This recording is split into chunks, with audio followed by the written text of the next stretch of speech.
अस्सलाम वालेकुम dear students, उम्मीद है आप सब खैरियत से होंगे। आज का हमारा गेस्ट पेपर मैथमेटिक्स 11 क्लास का है।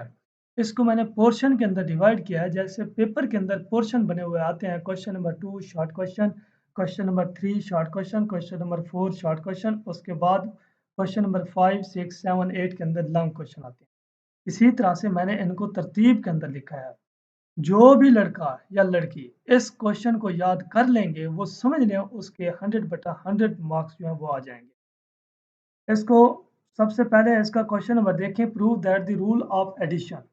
दूसरा भी इस तरह से रूल ऑफ एडिशन है, इसको प्रूव करना है। और थर्ड फोर्थ को sum product and the different of complex number के अंदर लिखना है।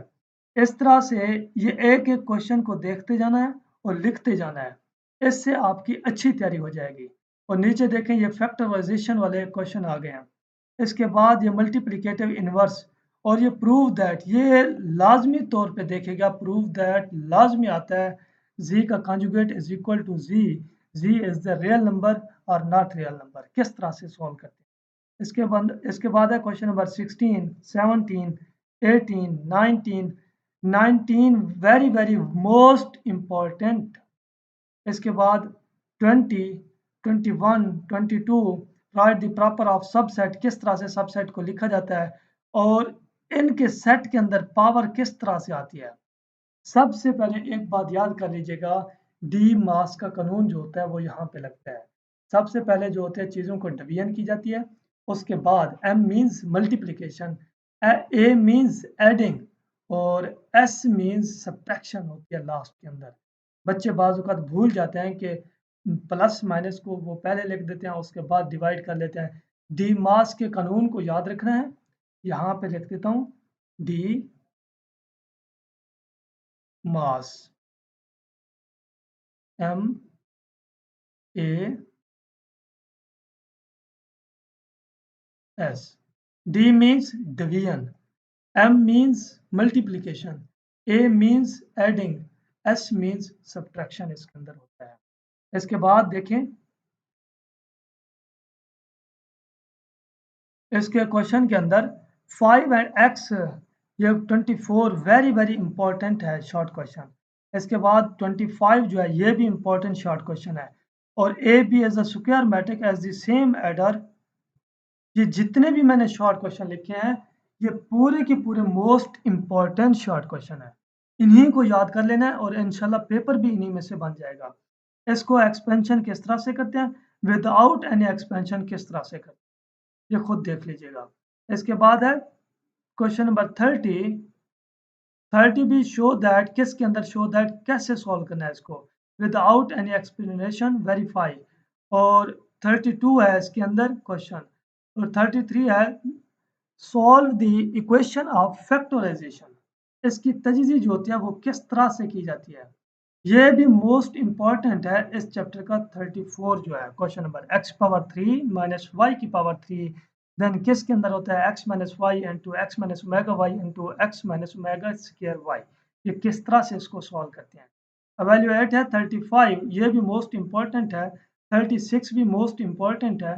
और 37 भी मोस्ट इंपॉर्टेंट शॉर्ट क्वेश्चन है। उसके बाद है 38, ये इसको कैसे फैक्टराइजेशन करेंगे, तजज़िया करेंगे। इसमें से जो होगा वो 2 कॉमा ले लेंगे, 2 के बाद उसके बाद x square minus 1 into x square plus 1, इस तरह से इसको कॉमा ले लेंगे। इसके बाद क्वेश्चन नंबर 40 है, 41 42, इस तरह से इसके फोर्थ स्क्वायर रूट कैसे लिखेंगे, 2 की पावर 1 2 की पावर 2 2 की पावर 3 2 की पावर 4।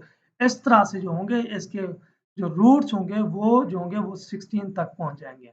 इसके बाद 42 आप देख सकते हैं short question, w is the cube root of unity, the roots of 2w and 2w square, ये किस तरह से लिखे जाते हैं। इसके बाद 42 हमारे पास आ गया है शॉर्ट क्वेश्चन, क्वाड्रेटिक फार्मूला किस तरह से लगता है। क्वाड्रेटिक फार्मूला का पता होना चाहिए आपके पास। ये कैसे होता है, माइनस बी प्लस माइनस, ये plus minus into under root B square minus 4ac over 2a हमारे पास ये जो होता है ये एक क्वाड्रेटिक फार्मूला होता है। इसके अंदर जो है ये वाली वैल्यूज़ जो है ये वाली पुट कर देनी है। ये बहुत ही इंपॉर्टेंट शॉर्ट क्वेश्चन है। 44 को देख सकते हैं, अल्फा बीटा यहाँ से मालूम करना है और 45 भी अल्फा बीटा वाला है, 46 भी अल्फा बीटा वाला है। यहाँ से सारे अल्फा बीटा वाले आ रहे हैं। इसके बाद root of equation in nature, इसको फैक्टराइज मीन्स तजज़िया इसकी कैसे करते हैं, तजज़िया किस तरह से की जाती है, इसके जोड़े बना देने हैं। इस क्वेश्चन के क्या कर देने हैं, जोड़े बना देने हैं। इसके बाद क्वेश्चन नंबर 50 है। क्वेश्चन नंबर 51 को देखेंगे। Question number 52, two consecutive number जो है वो किस तरह से होते हैं। इसके बाद क्वेश्चन नंबर 53 को देखेंगे, ये किस तरह से इसके अंदर ये जो है ये वैल्यू पुट करेंगे। सबसे पहले इसके फैक्टराइज कर देना है। फैक्टराइज करने के बाद इसके क्वेश्चन रूल जो होंगे वो x की पावर x+3 की वैल्यू ये जो है ये पुट कर देंगे। इसके बाद है 54, nature of roots and equation, इसको भी क्या कर देंगे, फैक्टराइज कर देंगे। और कुछ 56 है, ये मोस्ट इंपॉर्टेंट थ्योरम है। अगर z की पावर 1, z की पावर 2, z का ये जो कहते हैं ये मॉड कहते हैं, किसके बराबर होता है, z का होल का स्क्वायर के बराबर होता है। और नीचे भी ये भी थ्योरम दोनों मोस्ट इंपॉर्टेंट थ्योरम है। ठीक है। इसके बाद देखेंगे 59 और 60 के अंदर एक्स वाई की वैल्यू का जो फार्मूला है, मतलब ये जो क्वेश्चन है ये मोस्ट इंपॉर्टेंट क्वेश्चन मैंने लिखा है। इसके बाद solve the equation of x की पावर, ये भी इंपॉर्टेंट है। Solve the equation of x power 2/5, prove that the 3 cube root of unity, ये sum of all the 3 cube of unity, ये मोस्ट ही इंपॉर्टेंट शॉर्ट क्वेश्चन मैंने लिखे हैं। 64 शॉर्ट क्वेश्चन आपने किस तरह से याद करना है, पेयरिंग स्कीम के मुताबिक शॉर्ट क्वेश्चन सारे तैयार कर लेने हैं और जो लॉन्ग क्वेश्चन होंगे उनको पेयरिंग स्कीम के मुताबिक करना है कि कौन सा चैप्टर जो है वो किसके साथ रिलेटेड। मैंने क्या किया, मैंने सब के सब शॉर्ट क्वेश्चन और सब के सब चैप्टर के लॉन्ग क्वेश्चन मैंने। इसके बाद क्वेश्चन नंबर 3 को देखेंगे। क्वेश्चन नंबर 3 में से 65 है, पार्शियल फ्रैक्शन किस तरह से करते हैं। ये चैप्टर नंबर मेरे ख्याल में 5 के अंदर है, पार्शियल फ्रैक्शन वाले। ये सारे के सारे पार्शियल फ्रैक्शन के अंदर मैंने ये सीक्वेंस डाली। ठीक है, ये ऐसे देख सकते हैं 71 is the third term of the sequence, और ये जो एपीआई ये चैप्टर 6 में से है। ठीक है, और ये जो पार्शियल फ्रैक्शन है ये भी चैप्टर 6 में से है। इसके किस तरह से जोड़े बनाते हैं और क्या करते हैं आपको पता होगा। 75 इसके अंदर देखें, 4 टर्म ऑफ सीक्वेंस, कैसे इसकी 4 टर्म निकाल सकते हैं, -1, -2, -3, -4, और लास्ट के अंदर जो पावर होती है वो n के अंदर इसकी पावर आ जाती है। और 77 के अंदर 4 टर्म ऑफ सीक्वेंस, ये सब के सब जो है ये सीक्वेंस चैप्टर 6 में से ये दिए गए हैं 82 83 तक। इसके बाद देखेंगे 85 के अंदर, ये find the 11th term of sequence, एक फर्स्ट टर्म होती है, एक 7th टर्म होती है, एक 11th टर्म होती है, वो किस तरह से जो है ये सॉल्व की जाती है। 86 है शॉर्ट क्वेश्चन, इसके अंदर जीएम, ये भी चैप्टर नंबर 6.3 के अंदर से ये शॉर्ट क्वेश्चन लिया गया है, आप देख सकते हैं इसको। इसके बाद 87 है, 88 है, हार्मोनिक इक्वेशन, ये मोस्ट ही इंपॉर्टेंट शॉर्ट क्वेश्चन यहाँ पे लिखे हुए हैं। और 19 के अंदर आप देख सकते हैं। इसके बाद 91 92 ये एम्स, ये सब के सब जो हैं ये चैप्टर 6 में से लिए गए हैं। यहाँ तक तकरीबन ये यहाँ तक जो है ये चैप्टर 6 में से लिए गए। इसके बाद चैप्टर नंबर 7 में से आ जाएंगे, find the sum of infinite GP, किस तरह से सॉल्व करते हैं। रिटर्न द फैक्टराइजेशन, ये भी फैक्टराइजेशन पावर ऑफ एन, ये चैप्टर 7th में से है। और हाउ मैनी अरेंजमेंट्स, कितने लेटर जो है वो, ये मोस्ट ही इंपॉर्टेंट शॉर्ट क्वेश्चन है, हाउ मैनी अरेंज वाला। इसके बाद हाउ मैनी वेव्स, 4 कीज किस तरह से होते हैं। और 112 शॉर्ट क्वेश्चन ए एम 3, ये nth term and two 8th term is the value 8। और 15 16 17 18 19 20, ये भी 21 जो है मोस्ट इंपॉर्टेंट है। 21 और 20 ये दोनों मोस्ट इंपॉर्टेंट हैं। और 25 भी इसके अंदर मोस्ट इंपॉर्टेंट है। सी की पावर n 8, ये किस तरह से एवेल्यूएट करते हैं और इसकी पावर जो है वो n के अंदर किस तरह से आ जाती है। Find the value of n term, C की पावर n 5 एंड सी की पावर 4 5 किस तरह से सॉल्व की जाती है। इसके बाद 129 है, n की पावर किस तरह से मालूम की जाती है। बाइनोमियल थ्योरम कैसे लगता है और इसके क्वेश्चन के अंदर देखेंगे 134 और 135 और लास्ट पे है 136 के किस तरह से इसके मतलब के क्वेश्चन को सॉल्व किया जाता है। क्वेश्चन नंबर 4 पार्ट आपका होगा पेपर के अंदर, उसमें से 7 से लेके 11 चैप्टर तक ये उसमें से ये सारे शॉर्ट क्वेश्चन लिखे गए हैं। पाई रेडियन और थीटा की वैल्यू कैसे मालूम करते हैं, आर की वैल्यू कैसे मालूम करते हैं, radius value 8, verify and the equation cos sin tan theta, prove that, ये सब के सब जो हैं ये चैप्टर नंबर 8 से लेके 11 तक ये जो चैप्टर है साइन cos tan थीटा वाले ये वहां से लेके हैं। और इसके बाद 160, 161, 162 प्रूव दैट किस तरह से किए जाते हैं, आइडेंटिफाई किस तरह से किए जाते हैं, और प्रूव दैट इस तरह show that the identify and the expression 5 sin 5x plus sin 7x as approach of the period of time period. ये इस तरह से आपने देखते जाना है, एक एक क्वेश्चन को सॉल्व करते जाना है। कैसे याद करना है मैंने पहले भी बताया, पेयरिंग स्कीम के मुताबिक इनको याद कर लेना है।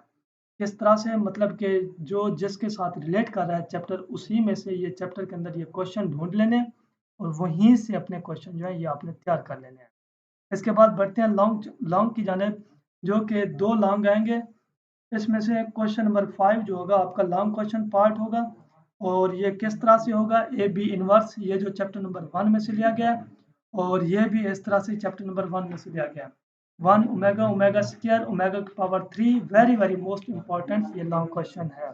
इसमें देखेंगे नेक्स्ट क्वेश्चन नंबर 5, ये भी हर साल पेपर में से क्रैमर रूल या जो दूसरा रूल होता है उसमें से मैट्रिक्स रूल, उसमें से दोनों में से एक लॉन्ग क्वेश्चन लाजमी बन जाता है।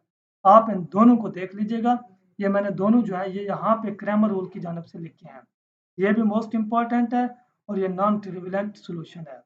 इसके बाद equation of linear equation solve the use of matrix, ये मैट्रिक्स कॉलम से किस तरह से सॉल्व किए जाते हैं। दो मैंने क्रैमर रूल के डाले हैं और एक मैंने मैट्रिक्स रूल का डाला है, इन तीनों को आपने देख लिया। और इसके बाद आपने देखना है लॉन्ग क्वेश्चन जो कि रिलेट करेगा फर्स्ट सेकंड थर्ड और फोर्थ में से, इसको आपने देखना है कि किस तरह से ये सॉल्व कर रहे हैं। 4 की पावर इक्वेशन ऑफ पावर के अंदर फैक्टराइजेशन, और इसके अंदर आयोटा वाली टर्म जो होते हैं ये यहाँ पे यूज़ की जाते हैं। पार्शियल फ्रैक्शन के अंदर किस तरह से लिखते हैं। पेपर के अंदर मोस्टली जो होता है वो इस पावर फ्रैक्शन में से लाजमी क्वेश्चन बन जाता है, इसको अच्छे तरीके से आपने देख लेना है। ये यहाँ तक ये पावर फ्रैक्शन है, इनको अच्छे से देखना है। और आपके पेपर का होगा लॉन्ग क्वेश्चन जो कि 7 पार्ट होगा, और ये जो 6 से 8 9 तक होगा ये उसमें से पार्ट में से आएगा। आप देख सकते हैं 25 question, n is equal to a के फैक्टोरियल am मीन्स चैप्टर 6 में से 6.1 एक्सरसाइज ये है। इसके बाद sum of 3 numbers ap dot 24, इसके बाद find the value of number and the 1 over a 1 over b 1 over c gp के साथ फाइंड करना है। इफ द 3 कंसेक्यूटिव नंबर कौन कौन से होते हैं, कैसे इसको सॉल्व करना होता है। Find the original number and the sum of the number, ये किस तरह से इसको सॉल्व किया जाता है। इस तरह से आपने एक एक लॉन्ग क्वेश्चन को पढ़ते जाना है और वहां से टिक करते जाना है। इंशाल्लाह आपकी तैयारी जो होगी वो 100% शॉर्ट क्वेश्चन भी कंप्लीट हो जाएंगे और लॉन्ग क्वेश्चन भी आपके कंप्लीट हो जाएंगे। ये आप देख सकते हैं 47 इसके अंदर लॉन्ग क्वेश्चन मैंने लिखे हैं। इसके बाद लॉन्ग क्वेश्चन जो कि लास्ट पार्ट होता है 8 और 9 का, आप चाहें इनको स्किप कर सकते हैं, या आप चाहते हैं कि एक्स्ट्रा हमने तैयारी करनी है तो फिर भी इन क्वेश्चन को कर लीजिए। जो मैंने 4 5 और 5 6 7 जो मैंने लिखे हैं वहां तक आपके पेयरिंग स्कीम के मुताबिक लॉन्ग क्वेश्चन होंगे वो हो जाएंगे। और 8 और 9 के अंदर ये एक्स्ट्रा एक्टिविटीज है जिसको कहते हैं पेयरिंग स्कीम के मुताबिक जो होते हैं वो आपके हो गए, और ये आप एक्स्ट्रा चीज़ों से आपने तैयारी कर रखी है। इस तरह से लॉन्ग क्वेश्चन 18 में से आपने देखना है, अगर देख सकते हैं नहीं तो इसको स्किप कर सकते हैं। लास्ट क्वेश्चन लॉन्ग क्वेश्चन का जो कि 19 है, और ये कहाँ से लिया जाता है, ये ज्योमेट्री से लिया जाता है। बाज़ दफ़ा इसको बच्चे मिस कर देते हैं, इसको करना भी मिस चाहिए वैसे, क्योंकि इतना ज़्यादा सिलेबस कैसे तैयार हो सकता है। उम्मीद है आपको ये वीडियो जो है मेरी अच्छी लगी होगी।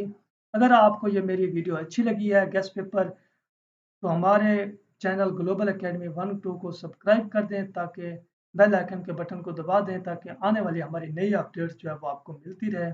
ओके, अल्लाह हाफ़िज़, अपना ख्याल रखिए।